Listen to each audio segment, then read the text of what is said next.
luuleklubi Rakuke on kogunenud täna Lasva raamatukokku, et nautida luuletusi emadele ja vanaemadele ja ka tulevastele emadele võib-olla. Minu käest on ikka küsitud, et kuidas see on juhtunud, et või see mõte on tekkinud, et kuidas on Lasval järsku hakatud luule vastu huvi tundma.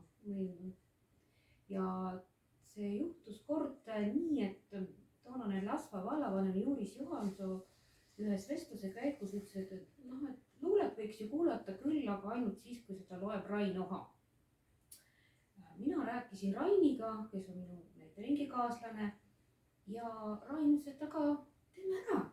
Mõeldud tehtud ja 31. märtsil 2016 oligi toimuski Lasva raamatukogus esimene luuleõhtu.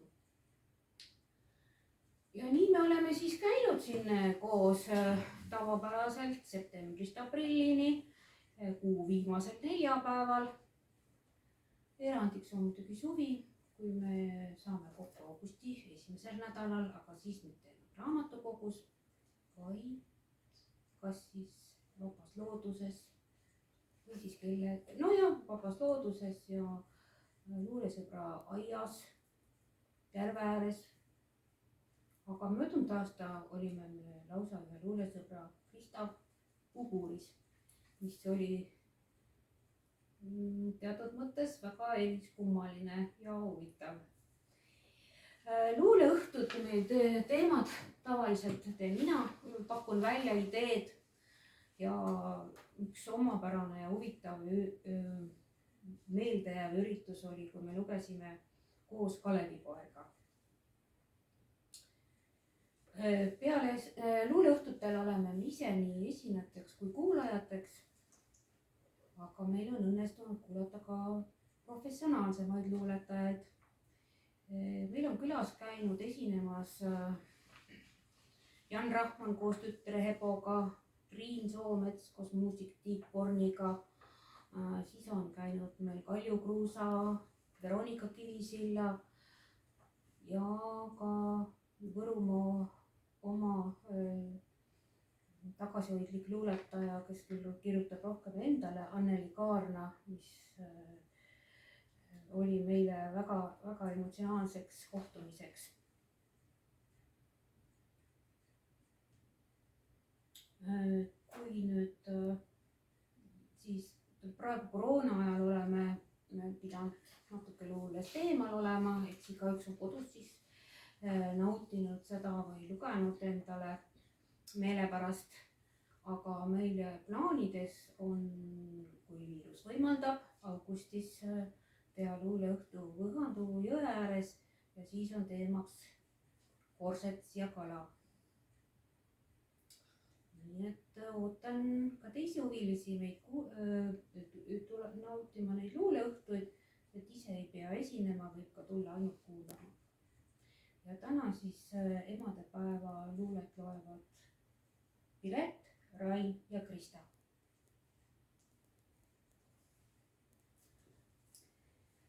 Noor ema Ellen Uibo vaatab pilgul heedinul last, unustab valud, mis olnud ja on. Südames rõõmsate sammude ast säälist käib see oodatud õnn. Ümber on elu kui põlislaas, murede põõsad ja lootuste puud. Ema noor imetleb taas ja taas äsja puhkenud silmi ja suud. Ei näegi muud. Mingu, kuidas eluga läheb. Päikesepaiste on kinnistet hinge. Olgu ka mure piilis vast päev. Käkkis elab nüüd lohutav ingel, kel muresid võtvad käed. Nii, ma leidsin Lehte Hainsalult ühe luuletuse. Kõik mängud mängitud ja kõhud täis. Nüüd lastekodu une hõlma vajub. Üks tüdruklaps seal mahajäetust tajub ja üle silmi vargsi liigub käis. pikk päev, kui pettumuste ahel näis. Rõõm uuest kleidist olematuks muutub. Ta solveid mäletab ka päevis häis, kui äiksepilda peale noorus vajub. Öö läbi istub, kuulamast ei väsi. Kas toksib härmas uibu vastu ruutu või koputab seal ema valge käsi. Öö pime üdini, öö külm ja kuutu. Küll oleks ilmatoojas üles soe, kas vaene, haige ta, ei, see ei loe. Minu luuletuseks on vanad päevikud Aita Kivisulast. Kooli hulgast oma ema vanad päevikud ma leidsin. Salamahti lugemiseks raamatute alla peitsin. Uskumatu, et mu ema, kaunis, tark ja vana, kunagi on näinud, mõelnud täpselt sedasama. Suved tühjaks jäänud linnas, lausa imeväärne. Sama minna tahtmis säng ja sama aiaäärne.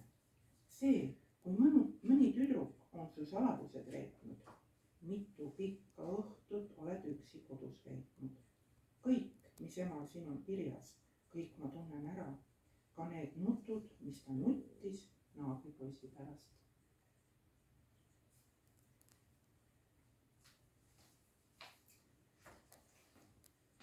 Katri Ligi. Küsitakse, kuidas sa saad?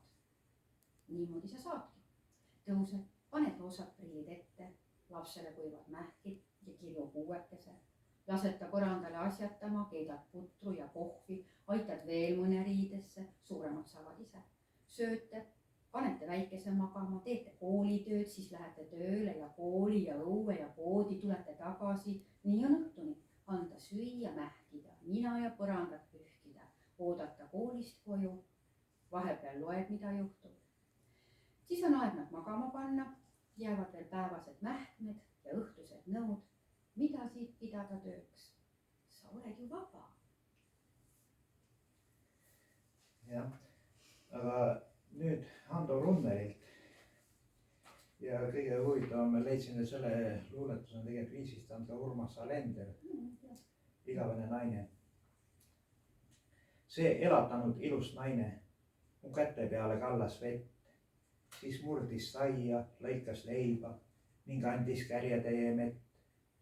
Ma sõin ja jõin, siis maha heitsin, et puhata üks õnnis aeg. Kui ärkasin, ees puhtalt leidsin kõik oma mustad särgikraed. Need päevi näinud narmais nartsud, trikaua soojust alles täis. Mu kohvrivõhja ladus naine ja nõelagagi üle käis. Kui lõpetas mu voodi äärde, kus magasin, ta tuli sealt ja tundsin süüd, et salamahti. Nii olin teda vaadanud pealt. See elatanud ilus naine nüüd vaatas mind, ent mõelda tast. Ei osanud, kas nägi mind ta nii nagu meest või nagu last.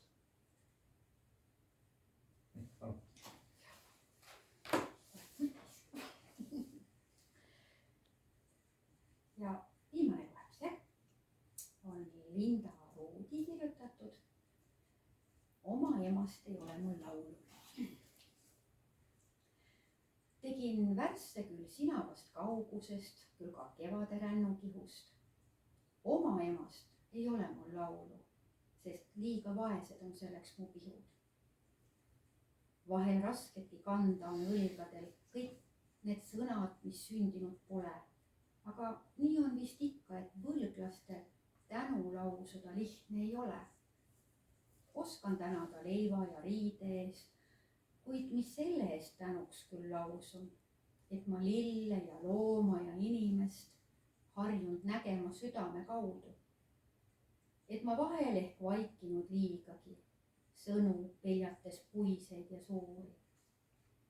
Kuid ei sõna ma ütelnud iialgi, millel poleks mu südames juuri. Nii teen värsse küll sinast kaugusest, küll ka kevade rännukihust. Oma emast ei ole mul laulu, sest liiga vaesed selleks mu pihud.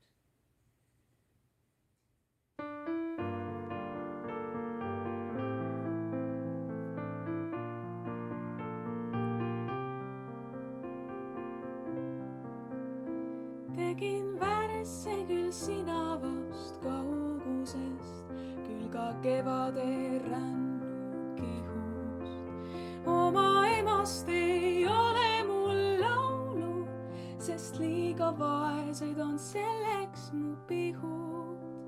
Liiga vaesed on selleks mu pihud. Liiga vaesed on selleks mu pihud. Vahel rasketki kanda on õlgadel kõik need sõnad, mis sündinud pole. Aga nii on vist ikka, et võlglastel tänu lausuda lihtne ei ole. Oskan tänada leiva ja riide eest, kuid mis selle eest tänuks küll lausun, et ma lille ja looma ja inimest harjunud nägema südame kaudu, harjunud nägema südame kaudu, harjunud nägema südame kaudu. Et ma vahel ehk vaikinud liigagi, sõnu peljates puiseid ja suuri, kuid ei sõna ma ütelnud iialgi, millel poleks mu südames juuri. Nii teen värsse küll sina vast kaugusest, küll ka kevade rännu kihust. Oma emast ei ole mul laulu, sest liiga vaesed on selleks mu pihud. Liiga vaesed on selleks mu pihud. Liiga vaesed on selleks mu pihud. Oma emast ei